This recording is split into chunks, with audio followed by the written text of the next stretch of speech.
Assalamualaikum warahmatullahi wabarakatuh. Perkenalkan kami dari kelompok 8 akan mensimulasikan interview role play. Saya sendiri Muhammad Ihsan Rashid dengan NRP 125 berperan sebagai interviewer.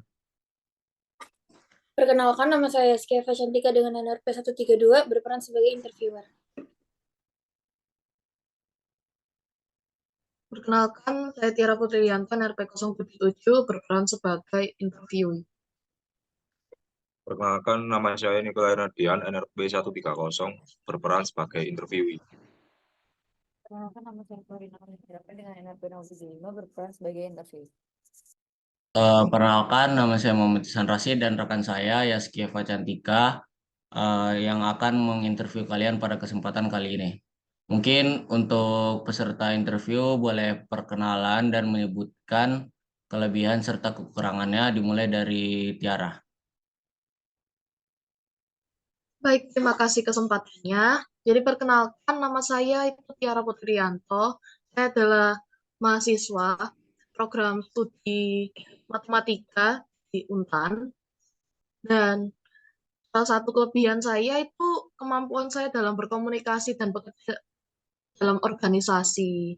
Saya sudah memiliki kemampuan analitis yang baik dan juga problem solving yang baik. Namun kekurangan saya itu terkadang saya terlalu perfeksionis dan saya itu terlalu fokus pada detail-detail yang kadang itu tidak terlalu penting gitu karena keperfeksionisan saya.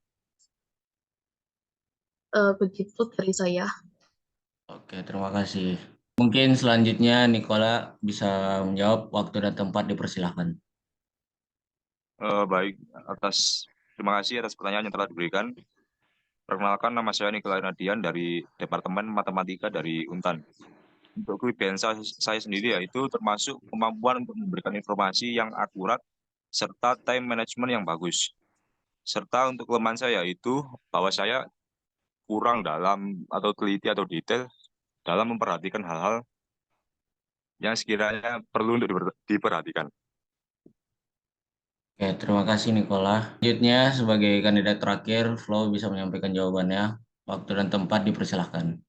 Baik, terima kasih atas kesempatannya. Sebelumnya perkenalkan, nama saya Florina Aura dan di sini saya sebagai kandidat dari Ketua Himpunan Mahasiswa FMIPA. Nah, untuk hal tersebut saya berbekal kelebihan dan juga kekurangan. Kekurangan saya yang pertama yaitu time management saya ada buruk, namun saya menutupi hal itu dengan memperbaikinya dengan membuat jadwal setiap hari agar jadwal saya lebih tertata. Selain kekurangan yang saya miliki, saya juga memiliki beberapa kelebihan, yaitu disiplin, teliti, dan mudah berinteraksi dengan orang baru. Makasih. Oke, terima kasih Flo. Dan selanjutnya mungkin apa yang kalian ketahui tentang himpunan mahasiswa bisa dimulai dari Tiara. Waktu dan tempat dipersilahkan. Baik, terima kasih kesempatannya. Jadi yang saya tahu tentang himpunan mahasiswa FMIPA Untan itu adalah organisasi himpunan mahasiswa yang aktif di lingkungan Fakultas Matematika dan Ilmu Pengetahuan Alam F apa namanya Untan, dan mereka itu biasanya mengadakan berbagai kegiatan sosial, akademis, dan pengembangan diri untuk mahasiswa di fakultas tersebut. Saya juga tahu bahwa mereka sering menjadi wadah bagi mahasiswa untuk berpartisipasi dalam berbagai kegiatan ekstrakurikuler yang berhubungan dengan bidang ilmu pengetahuan alam.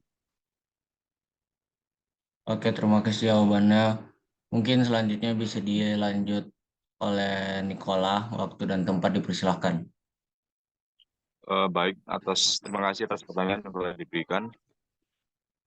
Sepengetahuan saya untuk Himpunan Mahasiswa FMK Untar adalah organisasi mahasiswa yang berfokus pada matematika, Fakultas Matematika dari Ilmu Pengetahuan Alam di Universitas Tanjung Pura. Mereka biasanya memiliki beragam kegiatan, termasuk seminar, workshop, dan kegiatan sosial lain untuk meningkatkan kualitas akademik dan sosial mahasiswa FMIPA Untan. Oke, terima kasih atas jawabannya. Mungkin kandidat terakhir Florina Aura bisa menyampaikan jawabannya. Waktu dan tempat dipersilahkan. Baik, terima kasih atas kesempatannya. Saya izin menjawab.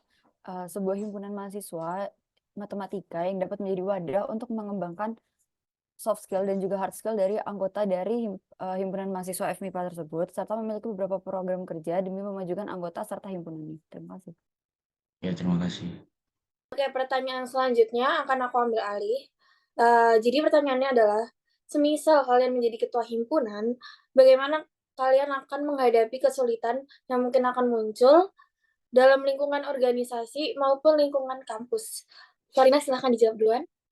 Baik, terima kasih atas kesempatannya. Saya akan berdiskusi dengan Badan Pengurus Harian untuk mencari solusi terbaik dari masalah tersebut dan menyelesaikannya dengan baik-baik. Terima kasih.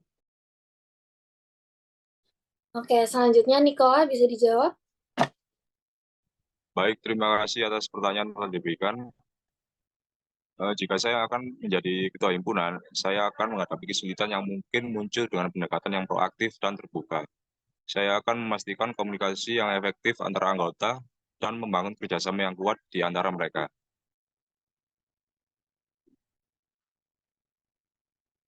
Udah? Oke, selanjutnya Tiara bisa menjawab. Baik, terima kasih atas kesempatannya. Dan jika saya menjadi ketua himpunan dan mengalami kesulitan, saya akan menghadapi kesulitannya itu dengan mengambil pendekatan yang terbuka. Saya akan selalu mendengarkan pendapat dan masukan dari anggota himpunan, serta bekerja sama dengan mereka untuk menemukan solusi yang terbaik dari setiap masalah yang muncul. Selain itu, saya juga akan menjalin kerjasama yang baik dengan pihak-pihak terkait di lingkungan kampus untuk memastikan kelancaran dan keberhasilan setiap kegiatan yang kami adakan, dan sehingga masalah yang muncul tersebut itu tidak memutus tali sosial begitu. Oke, terima kasih atas jawabannya semua. Oke, next kayak pertanyaan selanjutnya. Apa keputusan terberat yang pernah kalian hadapi dalam berorganisasi? Dimulai dari Tiara, silakan. Baik, terima kasih atas kesempatannya. Kalau keputusan terberat yang saya pernah hadapi dalam berorganisasi, itu harus mengambil keputusan yang berdampak besar terhadap kelangsungan organisasi. Namun tidak semua anggotanya itu setuju. Jadi saya itu harus mempertimbangkan berbagai faktor dan pendapat yang berbeda-beda dari semua anggota. Dan kemudian keputusan yang terbaik itu akhirnya harus dibuat atas kepentingan bersama.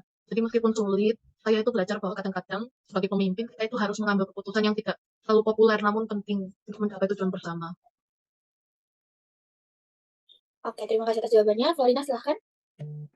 Baik, terima kasih atas kesempatannya. Saya ingin menjawab. Saya pernah berada di suatu situasi di mana saya harus merubah konsep acara yang diadakan oleh organisasi saya dikarenakan budget yang dimiliki tidak sesuai dengan prediksi awal. Terima kasih. Oke, silahkan Nicola selanjutnya. Baik, terima kasih atas kesempatan yang diberikan. Keputusan terberat yang pernah saya hadapi dalam berorganisasi adalah ketika harus memutuskan antara mempertahankan integritas organisasi atau mengambil tindakan yang kontroversial namun diperlukan untuk mencapai tujuan organisasi. Oke, terima kasih atas jawabannya. Oke, last question adalah study case. Jadi pertanyaannya adalah, sebagai ketua himpunan, apa yang akan kalian lakukan jika ada anggota himpunan yang membuat masalah dengan pihak luar dan mempengaruhi himpunan yang sedang Anda pimpin? Nicola, silahkan bisa menjawab. Baik, terima kasih atas kesempatannya. Sebagai ketua himpunan, jika ada anggota yang membuat masalah dengan pihak luar dan mempengaruhi himpunan, saya akan mengadakan pertemuan dengan anggota tersebut secara pribadi untuk mendengarkan perspektif mereka dan mencari solusi bersama. Jika masalah tersebut tidak dapat diselesaikan secara internal, kita akan melibatkan pihak terkait di tingkat universitas untuk menemukan solusi yang tepat. Oke, terima kasih. Tiara bisa menjawab. Terima kasih atas kesempatannya. Jadi, jika saya menjadi seorang ketua himpunan dan saya mendapati seorang anggota yang mengalami masalah dengan orang yang di luar himpunan dan mempengaruhi reputasi himpunan, yang pertama yang saya akan lakukan itu mengadakan pertemuan dengan anggota tersebut untuk mendengarkan masalahnya secara langsung dari POV dia. Kemudian, jika masalahnya itu tidak bisa diselesaikan secara dua mata, ya saya akan mempertimbangkan dengan anggota-anggota himpunan lain. Kemudian juga saya akan menengahi dari pihak luarnya juga itu, dan sebagai representatif himpunan saya juga akan bertanggung jawab. Tapi selain itu saya juga akan memberikan sanksi kepada anggota himpunan tersebut sesuai dengan SOP yang ada. Oke, terima kasih atas jawabannya. Florina bisa menjawab. Baik, terima kasih atas kesempatannya. Saya ingin menjawab. Yang pertama, saya akan bertanya kepada anggota himpunan yang membuat masalah tersebut terkait kronologi masalahnya itu bagaimana. Kemudian baru nanti saya akan berdiskusi terkait masalah tersebut dengan badan pengurus harian saya dan kemudian mencari solusinya. Selanjutnya saya akan menyelesaikan masalah tersebut dengan pihak luar yang terkait tersebut. Terima kasih. Oke, terima kasih semuanya. Itu adalah pertanyaan terakhir. Terima kasih telah mengikuti interview ini. Sekian dari kami. Wassalamualaikum warahmatullahi wabarakatuh. Oke, jadi aku mau buka forum buat pemilihan ketua hima di FMK Untan. Jadi menurutku yang paling mendekati cocok sebagai ketua itu adalah ya, kandidat Tiara. Kenapa itu? Sorry, aku sambil megang HP. Jadi menurutku Tiara ini dari cara kelebihan dan kekurangannya tuh menurutku tuh udah cocok. Nah, maksudnya kekurangannya kan terlalu perfeksionis, mungkin bisa dibantu kayak sama wakil atau anggotanya tuh buat kayak mengerti satu sama lain gitu loh. Terus habis itu buat yang pertanyaan kedua dia tuh kan bilang kan, jadi wadah bagi mahasiswa gitu. Menurut itu udah oke sih. Terus yang buat yang ketiga itu pas pertanyaan dia jadi ketua himpunan, dia tuh udah pakai pendekatan yang terbuka gitu. Terus kayak mau dengerin pendapat orang lain juga. Jadi menurutku tuh itu tuh dia bisa dengerin aspirasi anggota-anggotanya. Terus pas yang kalau misal ada gimana-gimana sama kayak ada konflik gitu, dia tuh menurutku tegas karena dia bisa ngasih sanksi juga. Sedangkan yang lain tuh kayak cuman pendekatan internal dan lain-lain. Nah, Tiara ini juga ada pendekatan internal, tapi dia tuh juga tegas juga karena dia ngasih sanksi gitu. Terus keputusan terberatnya dari organisasinya dia tuh juga adil gitu sama satu sama lain. Dia juga kayak objektif juga kan. Jadi menurutku tuh Tiara tuh udah cocok. Kalau pertama gimana? Kalau menurutku, aku memilih kandidat Nikola karena dari segi kelebihan dan kekurangan itu bisa dibilang mencukupi standar sebagai ketua himpunan FMIPA Untan, dikarenakan kelebihannya itu dia dapat memberikan informasi yang akurat dan berbagai saran yang relevan, yang mana sangat dibutuhkan sebagai ketua himpunan. Jadi informasi yang akurat dan saran itu bakalan sangat berguna dan dia sangat mungkin bisa dibilang berkontribusi buat anggota-anggota himpunannya. Namun untuk kelemahannya itu dia kurang detail dalam mengerjakan sesuatu. Tapi dengan kekurangannya ini itu sebenarnya bisa ditutupi oleh anggota yang lain. Di mana suatu himpunan itu dia nggak berdiri sendiri dan anggotanya itu juga bukan ketua itu sendiri, jadi masih bisa ditutupi. Lalu rencana ke depan dia jika dia menjabat sebagai ketua himpunan itu apabila dia menghadapi kesulitan yang muncul, yaitu dia melakukan pendekatan yang proaktif dan terbuka dan memastikan komunikasi yang efektif antara anggota satu dan anggota lainnya untuk membangun kerjasama yang kuat di antara mereka. Dan dia juga siap untuk mengelola konflik dengan bijak dan adil, serta mencari solusi yang memuaskan bagi semua pihak. Dan dari pengalamannya juga selama berorganisasi, keputusan yang terberat yang pernah dia hadapi itu adalah ketika dia harus memutuskan antara mempertahankan integritas organisasi atau mengambil tindakan yang kontroversial, tapi diperlukan untuk mencapai tujuan organisasi. Nah, dari pengalaman itu, situasi tersebut, dia tuh mempertimbangkan dampak jangka panjang dari setiap keputusan yang diambil dan memastikan keputusan tersebut didasarkan pada nilai-nilai dan visi organisasi. Di mana dia tuh ketika menghadapi suatu masalah, dia tuh memikirkan efek jangka panjang dari himpunan yang dari himpunan yang dia ikuti. Lalu untuk pertanyaan study case kita tadi, jika ada anggota himpunan yang membuat masalah, solusi dari dia itu gimana? Dia tuh akan mengadakan pertemuan dengan anggota tersebut secara pribadi untuk mendengarkan perspektif mereka dan mencari solusi bersama. Jika masalahnya tidak dapat diselesaikan secara internal, dia itu akan melibatkan pihak terkait di tingkat universitas untuk menemukan solusi yang tepat. Itu sih alasan kenapa saya memilih kandidat Nicola sebagai sebagai ketua himpunan FMIPA Untan. Menurut aku itu Nikola juga bagus sih. Cuman mungkin minusnya itu dia tuh kayak kurang kasih sanksi gitu loh. Cuman overall menurutku yang Nikola ini bagus dalam keputusan terberatnya karena dia mikirin jangka panjang. Jadi kayak jadi pemikiran apa ya? Jadi bisa dibikin dari itu loh antara Nikola sama Tiara. Ya. Namun tapi ada poin yang kutandain untuk kandidat Tiara, dia tuh terlalu perfeksionis, dimana mungkin bakalan banyak anggota himpunan itu kurang setuju karena mungkin anggota himpunannya udah merasa cukup, namun untuk Tiara sendiri sebagai ketua itu merasa kurang cukup gitu. Takutnya ada perbedaan pendapat yang dapat membuat masalah besar untuk kedepannya. Jadi konflik gitu ya? Ya. Benar sih. Oke. Jadi mau Nikola aja kah? Tapi aku oke juga sih sama Nikola. Soalnya kalau misal nanti itu kan jadi anggota lain jadi juga bisa ditugasin sih. Ya. Oke sih Nikola. Jadi kita berdua setuju untuk calon ketua untuk ketua himpunan FMIPA Iya. Untan itu dilanjutkan oleh Nikola. Nikola. Nikola. Oke. Terima kasih.